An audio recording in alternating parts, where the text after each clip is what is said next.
asistentes, tanto los que estáis ahí directamente, un segundito, presentes en Galway, como los que estáis conectados en remoto. Es cierto que la presentación se llama Los retos de los medios digitales en la era de la desinformación, pero en media hora pues es muy difícil realmente abarcar todos los retos a los que nos enfrentamos en los medios digitales hoy en día. Voy a compartir la presentación para empezar y no alargar mucho la exposición. Y vamos a tener luego nuestro momento de debate. No.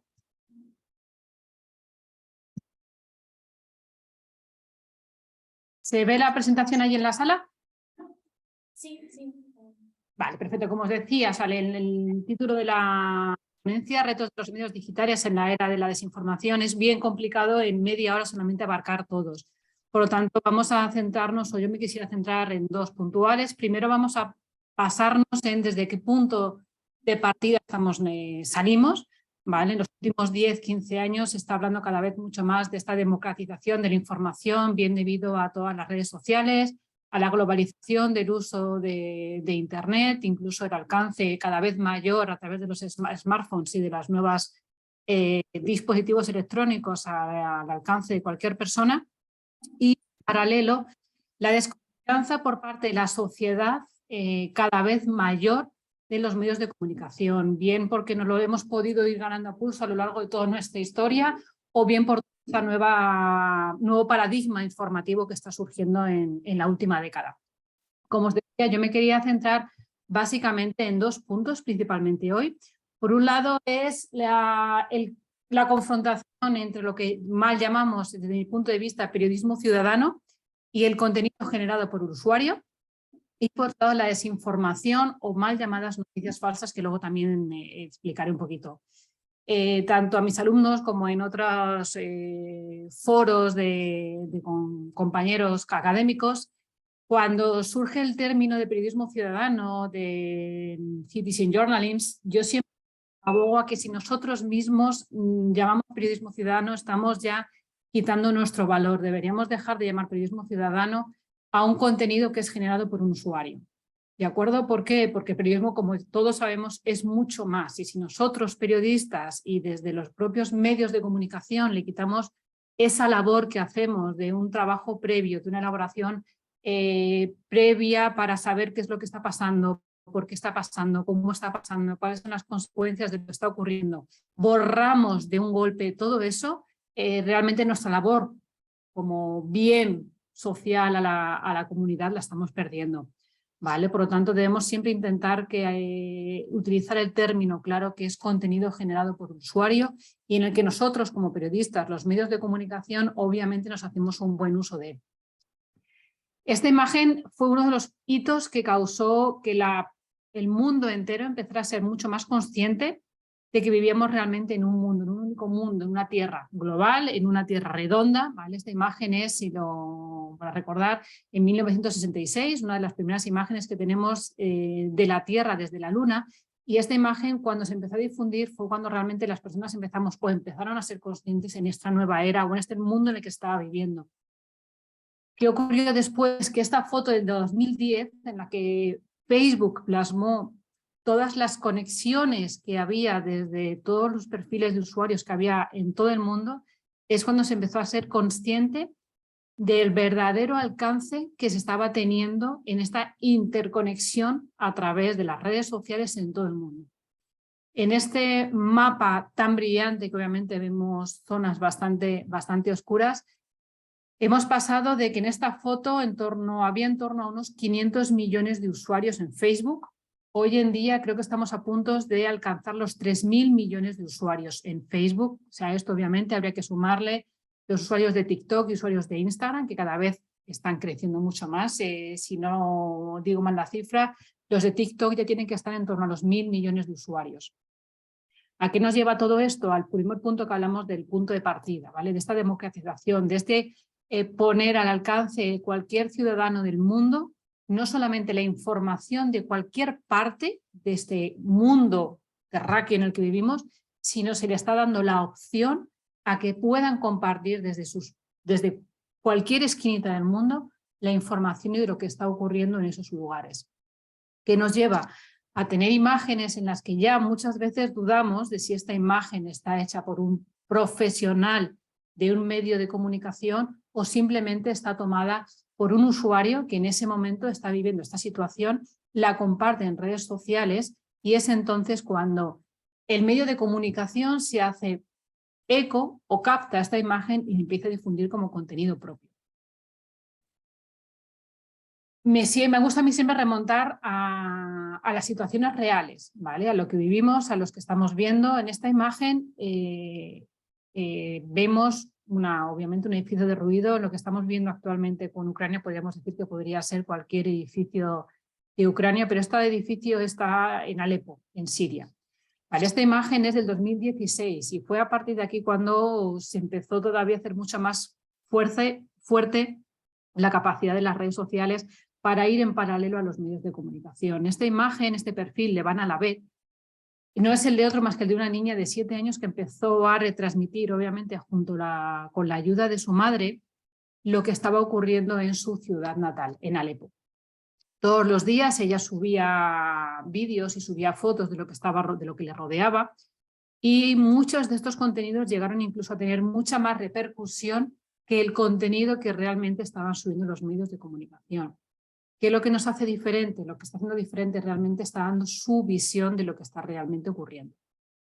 Como mencionaba inicialmente, el contenido generado por usuario o el término contenido generado por usuario que se empezó a aplicar en 2005, a raíz del tsunami que asoló parte de la costa de Tailandia, es esto, ¿vale? Es un contenido que el usuario retransmite tal cual lo que está ocurriendo, pero no le está dando un contexto. ¿Vale? El medio de comunicación es el que debería captar esta imagen, el que debería poner en contexto de todo lo que está ocurriendo, no simplemente decir, pues obviamente que es un edificio que se ha derrumbado en una guerra. He de decir que Van Alavet, para los que no la conocen, junto con sus hermanos salió de Siria, estuvo refugiada en Turquía, si no recuerdo mal actualmente está en Estados Unidos, hace campañas de apoyo a los niños refugiados en los campos refugiados que bueno, las situaciones que viven no son del todo favorables. Por otro lado, esta imagen también nos hace otra vez la idea de lo que realmente estamos viviendo con esto, ¿vale? Esta es una explosión que ocurrió en Madrid, en la calle Toledo, el año pasado, en 2021. En el momento de la explosión no se sabía lo que había ocurrido. De hecho, en el momento en el que estas personas, pues era una vecina de la misma calle, hubo 2 o 3 personas, usuarios, que también subieron imágenes. Lo inmediato que salió fue que había sido una bomba, que había sido un atentado. En aquel momento, pues estamos siempre con esta psicosis, sobre todo ya hemos sufrido varios atentados, o viene por la parte de terrorismo de Al-Qaeda o de ISIS, por no entrar dentro de partes religiosas. Y se empezó a decir en redes sociales que había sido una bomba, que había sido una explosión intencionada. ¿Qué volvemos a ver aquí? Volvemos a ver aquí la diferencia entre esta chica, Leire Arize, no es periodista, no está haciendo periodismo ciudadano, está retransmitiendo, está compartiendo un contenido que ella misma ha generado y los sociales. ¿Cuál fue la labor aquí realmente de los periodistas? Un periodista, como yo siempre digo a mis alumnos, no es simplemente el que toma la foto y la sube primero y dice que ha habido una explosión. Es el que, según ve esta explosión, contacta con esos centros de emergencia, contacta con la policía, con bomberos, para intentar saber y extraer toda la información y poder transmitir al momento. No es el primero que dice, ha habido una explosión, perfecto, ha habido una explosión y estamos pendientes de recopilar datos, estamos pendientes de saber qué es lo que ha pasado, porque de ahí ya entonces podemos estar entrando dentro del alarmismo. Entonces, es muy importante que para que realmente podamos poner otra vez en su punto y en su lugar importante al periodismo, es que dejemos nosotros mismos de dinamitar el término de periodista, el término de periodismo, para realmente darnos ese lugar, ¿vale? Todo esto que estamos viendo no es más que contenido generado por usuarios. Hay medios de comunicación, hay grandes grupos de comunicación. El primero fue la BBC, que ya creó su departamento exclusivo, que era UGC Hub, en el que, de la misma forma que hay editores para contrastar el contenido que se está escribiendo, que los periodistas escriben, localizan, identifican, incluso verifican este contenido que se está compartiendo en redes sociales para poder plasmarlo. Otra labor que debemos estar haciendo y que los medios de comunicación deberían intentar formar a sus periodistas, a sus periodistas, es en la labor de este rastreo, ¿vale? No solamente de que yo esta información Leire la ha subido, la he hecho pública, por lo tanto yo me hago eco de ella, la cojo, la pongo en portada de mi medio de comunicación, abro las noticias con ella, la publico por mis redes sociales, porque esto realmente es un contenido privado que alguien, es una parte que también estamos ahí, muchas conversaciones o muchos diálogos entre los diferentes grupos en que si se debe o no se debe pedir, o si se tiene o no se tiene que pedir por ley permiso. Yo siempre digo lo mismo, esta imagen lo ha hecho una persona, por lo tanto deberíamos siempre pedir autorización para poder difundir este contenido, ¿vale? Y nos vamos a encontrar en que muchas veces no se pide autorización, y ahí es cuando una vez más vamos perdiendo poco a poco esa fuerza que inicialmente teníamos cuando no existía esta globalización de la información. Vale, pues por un lado, como estamos hablando, teníamos lo que es el contenido generado por usuario frente al mal llamado periodismo ciudadano, que son lo que realmente también nos está atentando contra los medios de comunicación, contra los grupos de comunicación. Si bien es cierto que en su contra está dando también una alternativa a estos pequeños medios que, sin tener esa gran infraestructura como pueden tener los grandes grupos mediáticos, pueden empezar poco a poco a hacer su espacio, su hueco en este mundo globalizado, y a través de este trabajo colaborativo, llamémoslo así, entre diferentes periodistas o diferentes profesionales de la comunicación del mundo, poder hacer su hueco y ya no solamente depender de 3 o 4 grandes cabeceras. En segundo lugar, tenemos lo que es la información o la desinformación, ¿vale? Tendemos a llamarlo noticias falsas. Cogemos este término de las famosas fake news, que Trump empezó a hablar de ello en el 2016, en aquella campaña política, pero igual nosotros mismos nos estamos dinamitando nuestra propia construcción de este gran edificio de que es el periodismo. Una noticia nunca puede ser falsa, ¿vale? Una noticia puede estar mal contrastada, puede estar con falta de información, pero en el momento en el que ya es falsa deja de ser una noticia, ¿vale? Es un contenido falso, pero no es una noticia. Por lo tanto, tenemos que empezar también nosotros mismos a dejar de decir noticias falsas y empezar a utilizar el término de desinformación, ¿vale? O mala información, porque entonces nosotros mismos, una vez más, como hablamos de periodismo ciudadano, estamos quitando valor. Partamos del hecho de que casi el 80% de la información falsa es mucho más rápido que una información veraz. ¿Por qué? Porque normalmente las informaciones falsas tienden a ser contenido mucho más llamativo, contenido que está elaborado o preparado para intentar hacer un cambio de pensamiento o bloquear una parte de la historia, por lo tanto al final siempre queda mucho más latente, ¿vale? Y si ya encima tenemos en cuenta las cifras de cuentas falsas que podemos tener en las redes sociales, solamente en Facebook y en Twitter podemos llegar a los 100 millones de cuentas falsas, ¿vale? Todo esto sin ya entrar en los detalles pues, que pasó con todo el tema de Cambridge Analytica, del uso que hacían de esta información de los propios perfiles de Facebook para poder adaptar el contenido para hacer que esas personas pudieran cambiar su opinión. Debemos tener en cuenta esto, ¿vale? Tenemos que tener en cuenta, muy en cuenta, que esta información que no es real, que no es verdad, al final va a acabar difundiéndose muchísimo más rápido que una información elaborada, contrastada, verificada, porque muchas veces esta información no es tan llamativa como el resto. ¿Y dónde está nuestra función como periodistas? Pues primero ser conscientes y ser capaces de darnos cuenta en qué fallamos. No voy a poner el vídeo para intentar no extendernos mucho, pero esto fue una sesión del Ayuntamiento de Alicante en el que la concejala de PSOE, por parte del PSOE de Alicante, intentaba hacer como poner en duda la ley de inserción de la legalización de la prostitución dentro de la comunidad, ¿vale? O de la región. Entonces ella se amparaba al artículo 42 en el que todas las empresas deberían tener un tanto por ciento de personas con discapacidad, ¿vale? Ella obviamente no estaba refiriéndose a que tenían que hacerlo, sino decir, oye, ojo, que si realmente vamos a legalizar la prostitución, tenemos que tener en cuenta que entonces también habrá que meter personas disminuidas, como intentando hacer un foco que realmente no tiene el sentido de lo que estaban diciendo. ¿Qué ocurre? Que quiero creer que no era una persona muy, de hecho ni lo firma con su nombre y apellido, extrae solamente la información y lo único que pone es tal cual lo que dice una concejala de Alicante, reclama que los macroburdeles contratan a trabajadores con discapacidad. Esta información es real, es así, tal cual dijo eso, pero no es del todo cierto. Falta complementar, falta darle este contexto, darle esta historia de por qué estaba diciendo eso y el sentido por el que lo estaba diciendo. Por eso nosotros mismos tenemos que darnos cuenta de que el mismo contenido, sin una contextualización, sin un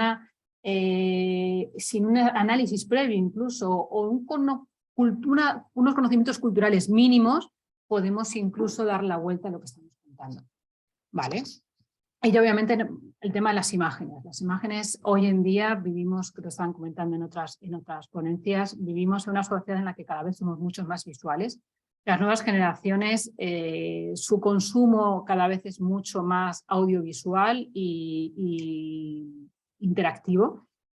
Y aquí es donde nosotros mismos también tenemos que tener mucho cuidado, porque obviamente esta imagen del príncipe Guillermo es mucho más llamativa, mucho más apta para la difusión rápida, la imagen que tenemos de la izquierda, en la que solamente se le ve un dedo, en el que puede dar la imagen de que está sacando un dedo a quien tuviera delante. Sin embargo, esa misma imagen, desde otras perspectivas, se ve claramente que no es un dedo, que está sacando 3 dedos, que está puntualizando algún hecho, ¿vale? Pero la imagen que se estuvo difundiendo por las redes sociales inicialmente fue la de la izquierda.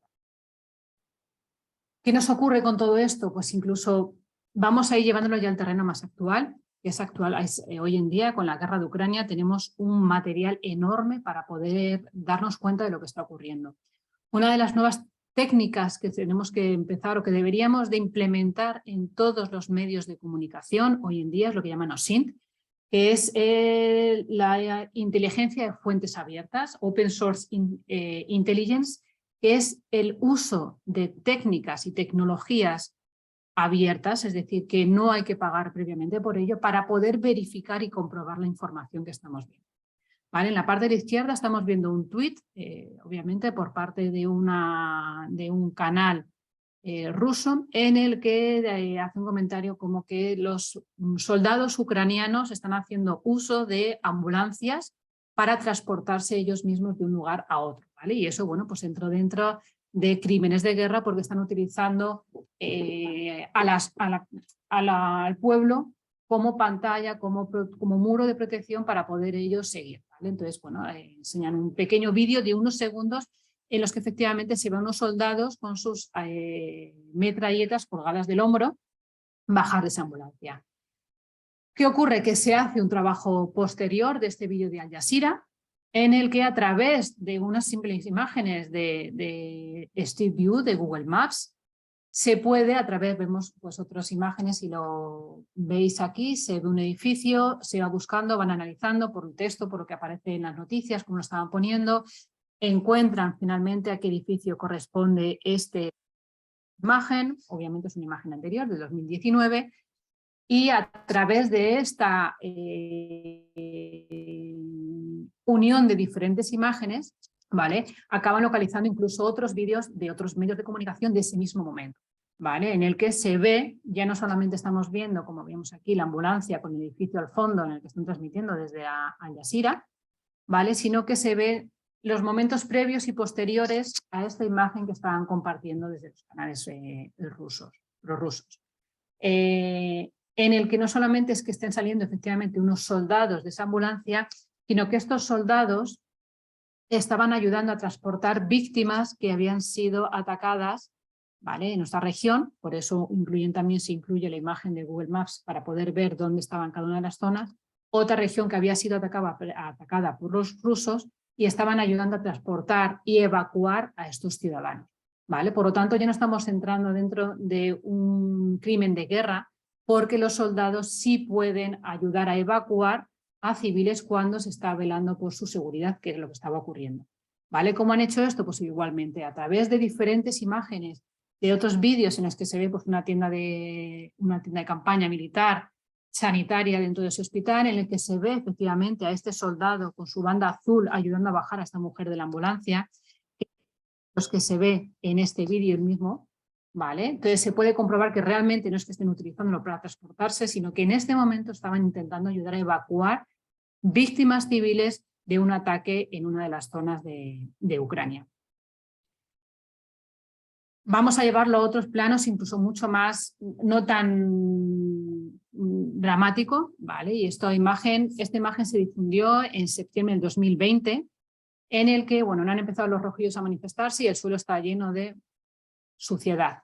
Haciendo alusión a, en este momento se estaba hablando en la época de la pandemia, ¿vale? Acabamos de salir de estar pues, con todos los controles sanitarios que teníamos, de tener que llevar las mascarillas, bueno, todavía se tenía que llevar las mascarillas, intentar mantener las distancias. Entonces aquí estaban haciendo alusión como que fijaros qué mal que están aquí en la Puerta del Sol, iban a tener una manifestación y ni tan siquiera llevan las mascarillas, está todo sucio, fijaros, ¿vale? ¿Qué ocurre con esta imagen? Que esta imagen no es de septiembre del 2020. Esta imagen era del 15 de mayo del 2016 y era una de las primeras imágenes, 2010, y una de las primeras imágenes del movimiento, el famoso movimiento 15M, que empezó por aquel momento en España, ¿vale? Por lo tanto, utilizan una imagen antigua para retransmitir esto. ¿Qué es lo que tenemos que empezar a hacer con nosotros como periodistas o como futuros garantes de esta profesión el día de mañana? ¿Y qué tienen que hacer estos medios de comunicación? ¿Y qué tenemos que hacer nosotros como posibles o como grandes grupos de comunicación, incluso pequeños, incluso profesionales de la comunicación, aprender unas técnicas mínimas de verificación, ¿vale? Este famoso OSINT, ¿eh? Vamos a irnos a una imagen para ver cómo se debería hacer. Obviamente en esta imagen, estos son uno de los ejemplos que yo pongo a los alumnos y les hago trabajar sobre él. En cuanto hacen una búsqueda inversa de imágenes, aparece la imagen real y todo se cae, ¿vale? Esta fue una de las primeras portadas, de las primeras imágenes, me da igual que fuera ABC, porque la misma imagen se retransmitió en el mundo, en el país, me da igual en la portada, ¿de acuerdo? Cuando se empezó a poder salir a la calle, tras estar cerca de 3 meses metidos en casa, y se empezó a la gente, podíamos en España, poder empezar a salir a la calle. ¿Qué ocurrió? Que obviamente vemos esta portada, y lo primero que se nos viene a la cabeza con ver esta portada es la masificación, ¿vale? Hay poca gente con mascarilla, la gente apelmazada, todos juntos, vemos ahí una especie de grupúsculo al final muy unidos. Con esta imagen, que cuando empezamos a hacer un análisis de esta imagen nos damos cuenta que no es tan real, ¿vale? ¿Qué hacemos? Obviamente se hace una especie de búsqueda inversa de imagen, ¿vale? Para aquellos que no sepan lo que es una búsqueda inversa de imágenes, es coger esa imagen o en Google o en otras herramientas, como vamos a ver que es RepEye, y nos va a identificar rápidamente imágenes iguales o parecidas a esa que se han publicado en las redes sociales, ¿vale? Entonces en esta portada hacemos esa búsqueda inversa de imágenes y nos ubican exactamente donde está, que esa imagen es San Sebastián. Tenemos una visión mucho más amplia de la imagen, ¿vale? Ya no solamente tenemos a estas personas, sino podemos tener una imagen mucho más amplia, de tal forma que podemos incluso geolocalizarlo, como vamos a hacer ahora, rápidamente, ¿vale? En el que pues vemos al fondo, aquí está la imagen, vemos aquí la parte del parking del Cursal, ¿vale? La calle, igualmente aquí nos da la sensación de que tenemos una persona detrás de otra, aquí tenemos un gran cúmulo donde está la señal del prohibido bicicletas, y cuando empezamos a utilizar nuestras técnicas de tecnología abierta, ¿vale? Estas fuentes abiertas, nos damos cuenta, ¿vale? Que desde el punto que está tomada la fotografía, si os dais cuenta, aquí tenemos 2 pasos de peatones y aquí tenemos el parking del Cursal, ¿vale? Al fondo es donde se ve la iglesia que estábamos viendo anteriormente. Esas imágenes que teníamos aquí, si os fijáis, tenemos aquí un semáforo y detrás tenemos otro, es decir, son los 2 pasos de peatones que estábamos viendo al final. Es esta distancia que tenemos aquí, ¿vale? Son 150 metros entre el primer paso de peatones y el parking del Cursal, ¿vale? Del centro de San Sebastián. ¿Qué ocurre? Que obviamente con la toma de imagen, con la toma de como se ha tomado esa fotografía, la sensación que nos da es que realmente está muy cerca, está todo cerca, están las personas, pues eso, una encima de la otra. ¿Vale? Aquí podemos ver para poder verificar y toda esta verificación que hemos estado haciendo, ¿vale? Es simplemente utilizando Google Maps, ¿vale? Utilizando Google Maps, Street View y la búsqueda inversa de imágenes. No tenemos que hacer ninguna cosa más, no tenemos que estar pagando a ninguna empresa para poder hacer toda esta gestión. Por lo tanto, somos nosotros mismos, somos los propios periodistas los que a futuro, antes de empezar a publicar, deberíamos poder verificar y tener el contexto de lo que está ocurriendo. ¿De acuerdo? Entonces, uno de las principales o de los puntos que decía en aquel momento, bueno, nuestro Maquiavelo en su libro es: los hombres juzgan más por los ojos que por la inteligencia. Pues todos pueden ver, pero pocos comprenden lo que ven. Y esto nos lleva a la era en la que vivimos, de la época de la era de la posverdad, ¿de acuerdo? ¿Verdad? En la que pues no solamente es lo que dicen los medios de comunicación, no solamente es lo que vemos, sino que tenemos que raspar mucho más, que hoy en día podemos, con todas estas nuevas tecnologías, los programas de edición de vídeo, programas de edición de fotografía, inteligencia artificial, los bots, las redes sociales, podemos caer mucho más en toda esta desinformación, en toda esta manipulación de esta información. Y los medios, da igual incluso que sean digitales o no, obviamente todos los medios hoy en día están en el mundo digital, deben ser conscientes de todo esto, ¿vale? Debemos ser conscientes y debemos utilizar todas estas herramientas de nuestro lado y no que en un momento dado la sociedad pueda lanzarla contra nosotros diciendo que al final ellos mismos pueden generar. ¿Qué está ocurriendo? Hay países en los que los muros de pago, esa nueva forma de poder obtener beneficios dentro de los medios digitales, se ha implantado bien, pero pues, por ejemplo, en otros países como España está costando, porque al final la sociedad dice: ¿por qué voy a pagar a un medio de comunicación que no me está dando una información más allá de lo que yo puedo encontrar en internet, en redes sociales? ¿Por qué voy a pagar por ello? Todavía hay parte de los medios que está pagando, pero las nuevas generaciones, un 75% de ellas obtienen la información a través de las redes sociales, por lo tanto le ven mucho menos sentido tener que pagar por esta información. Creo que, como hemos empezado un poquito más tarde, tampoco me quiero extender para poder dar lugar a las preguntas, si alguien quiera comentar alguna cosa y, bueno, pues eso, hacer hincapié de que realmente estos no son los únicos retos a los que nos enfrentamos los medios digitales, los medios de comunicación. Son dos pequeños apuntes, ¿vale? Porque obviamente nos enfrentamos a una nueva sociedad, un nuevo paradigma en que las nuevas generaciones, la generación Z, es una generación mucho más interactiva, busca un contenido mucho más interactivo, no se para a leer artículos como en otras generaciones. Tenemos ese gran reto de poder, dentro de aquí a 10, 15 años, esta nueva generación interactiva, captar esa atención, ¿vale? Porque ya sabemos que la importancia de la democracia se basa en tener la información correcta. Si no somos capaces de transmitir a la sociedad esta información de forma correcta, perdemos esta democracia, ¿vale? Perdemos esta capacidad por parte de la sociedad de elegir entre lo que se considera que está bien y lo que está mal. Porque al final, pues, no se van a dejar guiar y no van a tener esta contextualización y esta información. Muchas gracias por vuestra atención y no sé si alguien tiene alguna pregunta o algún comentario.